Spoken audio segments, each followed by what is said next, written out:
नमस्कार, मी स्वाती बाबर. आपल्या चॅनलवर तुम्हा सर्वांचे हार्दिक स्वागत आहे. श्री गणेशाय नमः. ओम श्री चैतन्य नवनाथाय नमः. मंडळी, आज आपण नवनाथ भक्तिसार दिंडोरी प्रणीत अध्याय 13 याचे भक्तिभावाने पठन करणार आहोत. नवनाथ भक्तिसार हा नाथ संप्रदायातील अत्यंत पवित्र व मार्गदर्शक असा ग्रंथ आहे. या ग्रंथामध्ये गुरुमहिमा, भक्ती, वैराग्य आणि आत्मज्ञान याचे सुंदर वर्णन केलेले आहे. चला तर मग गुरुचरणी मस्तक ठेवून अध्याय 13 सार समजून घेऊयात. या अध्यायामध्ये गुरुभक्तीचे महत्त्व, श्रद्धा व निष्ठेची ताकद तसेच साधकाच्या जीवनातील परीक्षा यांचे अत्यंत मार्मिक वर्णन केलेले आहे. नाथ संप्रदायामध्ये असे सांगितले जाते की गुरुशिवाय ज्ञान नाही आणि भक्तीशिवाय मुक्ती नाही. हा अध्याय आपल्याला हेच शिकवतो की खरा गुरु ओळखून त्याच्यावर अखंड श्रद्धा ठेवणारा भक्त कधीही भरकटत नाही. भक्तांच्या जीवनात अनेक संकटे येतात, परंतु ती संकटे भक्ताला तोडण्यासाठी नसतात, तर भक्ती अधिक दृढ करण्यासाठी असतात. चला तर मग अध्यायाला सुरुवात करूयात. हरिहरांच्या सांगण्याप्रमाणे कानिफनाथ व जालिंदरनाथ 12 वर्षे बद्रिकाश्रमात राहिले. 40 कोटी 20 लक्ष मंत्र त्यांनी रचले. मार्तंड पर्वतावर जाऊन सूर्यकुंडातील जलसिंचन करून सर्व दैवते व सर्व मंत्रांना प्रसन्न करून घेतले. मग जालिंदरनाथांनी कानिफनाथांना गंगातीरी 12 वर्षापर्यंत कठोर तप करण्यासाठी बसवले. बद्रीनाथांच्या साक्षीने कानिफनाथांचे तप सुरू झाले आणि जालिंदरनाथ तीर्थयात्रेला निघाले. जालिंदरनाथ अनेक देशात गेले. कोणत्याही गावात जाण्यापूर्वी रानातून गवत कापून त्याचा भारा डोक्यावर घेऊन मग गावात शिरायचे व गायींना ते गवत खायला घालायचे, असा जालिंदरनाथांनी परिपाठ ठेवला होता. ही त्यांची रीत पाहून अग्निदेवाने वायूला सांगून जालिंदरनाथाच्या डोक्याला शीन येऊ नये म्हणून गवताचा भारा अधांतरी तरंगत ठेवायला सांगितला. पुढे गौड देशात हेलापट्टण या गावात शिरताना जालिंदरनाथांनी डोक्यावर भारा आणला होता. तो अधांतरीच तरंगताना पाहून लोक त्यांच्याकडे बोटे दाखवून बोलू लागली, हा कोणीतरी मोठा योगी दिसतो.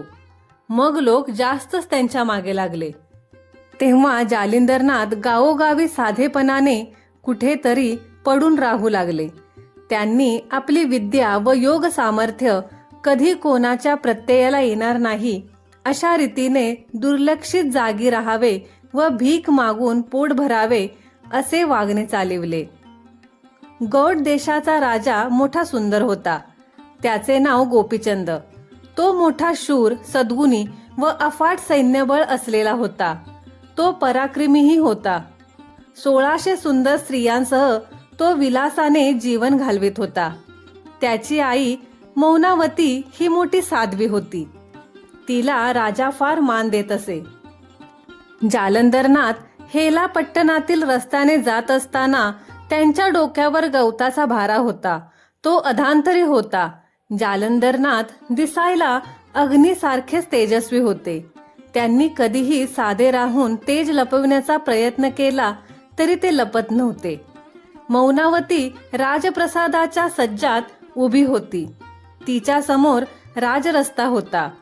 जालिंदरनाथ तेथून जात असताना ते तिच्या दृष्टीस पडले. तिला फार आश्चर्य वाटले. हा कोण? एवढा तेजस्वी योगी कोण असेल हा? याच्या डोक्यावर गवताचा भारा अधांतरी, हात सुद्धा न लावता कसा राहिला?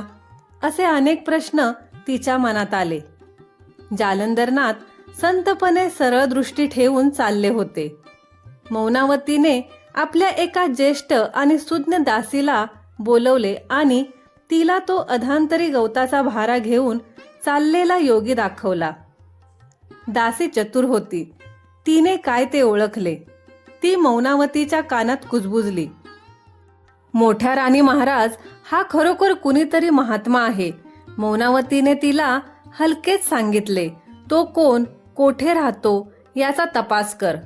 मौनावतीच्या सूचनेप्रमाणे दासी गुप्तपणे प्रासादाबाहेर पडली व जालिंदरनाथांचा पाठलाग करू लागली.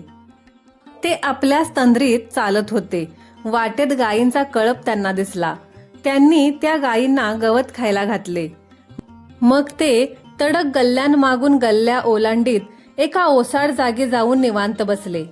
दासीने गुप्तपणे जाऊन तो सगळा प्रकार पाहिला व परत येऊन मौनावतीला सर्व सांगितले. मौनावती तिला म्हणाली, रात्री सर्वत्र सामसूम झाली की आपण दोघी कोणाच्या नकळत त्याच्याकडे जाऊ. ते बोलणे तितकेच थांबले. रात्र झाली. राजप्रसादात सर्वत्र निजानीत झाली. द्वारपालाशिवाय कोणीच जागे नव्हते. मौनावतीने एका तबकात फळे आणि षड्रस अन्न घेतले. दासीला बोलवले. काळ्या कांबळी दोघींनी पांघरल्या. मग राजप्रसादातून बाहेर पडून जेथे जालंधरनाथ राहत होते तेथे त्या गेल्या. त्यांनी पटकन पुढे जाऊन जालंधरनाथांच्या पायावर मस्तक ठेवले. मौनावतीने तबकावरचे आवरण काढून ते तबक त्यांच्या पुढे ठेवले. जालिंदरनाथाने मोठमोठे दगड घेऊन त्यांना मारले. पण त्यांचा मार खाऊनही मौनावती रेसभरही जागची हलली नाही. तिचे धैर्य पाहून मग मात्र त्यांनी विचारले, तुम्ही कोण? माझ्यासारख्या वेड्याच्या मागे का लागलात? मौनावती म्हणाली, महाराज, मला जीवन नकोसे झाले आहे. मला मोक्ष हवा आहे. माझे पती त्रिलोचन महाराज कालवश झाले. मला वैधव्यातले जिने नकोसे झाले आहे. या जन्म मरण्याच्या फेऱ्यातून मला सोडवा. जालंधर महाराज म्हणाले, पण तू कोण? मौनावती म्हणाली, या वंग देशाचा राजा गोपीचंद याची मी आई. ही माझी दासी. तेव्हा जालंधरनाथ म्हणाले, राजमाते, या अपरात्री तू येथे सापडलीस तर तुझी व राजाची किती दुष्कीर्ती होईल. तू तत्काळ येथून परत जा. तू माझ्या मागे लागू नकोस. जन्म मरण व प्रारब्ध कुणाला चुकले आहे का? मौनावती घाबरून म्हणाली, योगीराज, तुम्ही मोक्षदाते. तुम्ही माझा अव्हेर करू नका. मी आता जाते. मी रोज रात्री येऊन तुमची सेवा करेन. मला ऐहिकातले काही नको. मला जन्म मरण्याच्या फेऱ्यातून सोडवा. मौनावती तबकातील पदार्थ अर्पण करून परत निघाली. त्यानंतर रोज रात्री दासीसह ती त्यांच्याकडे येऊन त्यांचे पाय चेपणे वगैरे सेवा करत राहिली. वृद्धावस्था जवळ आलेली मौनावती ही तीव्र मुमुक्षू लोकोत्तर धैर्याची स्त्री होती. तिने 6 महिनेपर्यंत जालिंदरनाथांची सेवा केली, तरी त्यांनी तिला कोणतेही ज्ञान दिले नाही. एका रात्री तिने स्वामींचे मस्तक आपल्या मांडीवर घेतले होते व ते निद्रित झाले होते. स्वामी आपल्याला योग दीक्षा केव्हा देतील याच गोष्टींची चिंता मौनावतीला लागली होती. त्यावेळी जालिंदरनाथांना वाटले हिची परीक्षा घ्यावी. त्यांनी निद्रेत असतानाच मायाशक्तीने एक भुंगा उत्पन्न केला व तो तिच्या मांडीला दंश करू लागला. त्याने मांडी पोखरलीच. भळाभळा रक्त वाहू लागले. पण मौनावती गप्प बसून राहिली. मग जागे झाल्यासारखे करून जालिंदरनाथांनी सर्व प्रकार पाहिला. तिच्यावर प्रसन्न होऊन कृपादृष्टीने तिच्याकडे पाहिले व अद्वैत ब्रह्मस्थिती व संजीवन प्राप्त करून देणारी योग दीक्षा तिला दिली. तिच्या मांडीला पडलेले क्षत बरे केले. मंत्रोपदेश देताच मौनावतीला अद्वैताचा साक्षात्कार होऊन तिची समाधी लागली. मग ती त्यांच्याच कृपेने पुन्हा भानावर आली. तिच्या मनात विचार आला, महात्मा जालंधरनाथ यांनी मला चिरंजीव केले, पण भोगात मग्न झालेला माझा मुलगा गोपीचंद याचा जर हे नाथ असाच उद्धार करतील तर त्याच्यासाठी नाथांना आपण विनंती करावी. अशा प्रकारे गुरु भक्तांची परीक्षा घेतो, कधी मौनाने, कधी कठोर शब्दांनी, तर कधी दुर्लक्ष करून. परंतु जो भक्त गुरु माझे सर्वस्व आहेत या भावनेने अखंड राहतो त्याला गुरु कधीही सोडत नाही. येथे नाथ सांगतात की जसा सोनार सोने आगीत तापवतो तसाच गुरु भक्ताला तपासतो. या अध्यायातून आपल्याला हे समजते की खरी भक्ती ही दाखवण्यासाठी नसते, ती सहनशीलतेतून प्रकट होते. आजच्या धावपळीच्या जीवनात आपण पटकन निराश होतो. थोडे कष्ट झाले की मार्ग बदलतो. पण अध्याय 13 आपल्याला सांगतो, संकटात श्रद्धा सोडू नका. गुरु, ईश्वर आणि भक्तीवर विश्वास ठेवा. संयम हा भक्तीचा खरा दागिना आहे. गृहस्थ असो, विद्यार्थी असो किंवा साधक असो, जर मनात श्रद्धा आणि आचरण नम्रता असेल तर जीवन नक्कीच उजळते. गुरुकृपा झाली की सर्व साध्य होते. मंडळी, आज आपण नवनाथ भक्तिसार अध्याय 13 भक्तिपूर्ण सार ऐकले. हा अध्याय आपल्या जीवनात श्रद्धा, संयम आणि भक्ती वाढवणार आहे.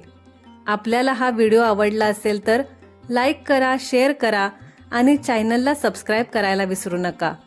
अशाच भक्तिमय व्हिडिओसाठी पुन्हा भेटूया. जय नवनाथ. गुरुकृपा हीच खरी कृपा. धन्यवाद.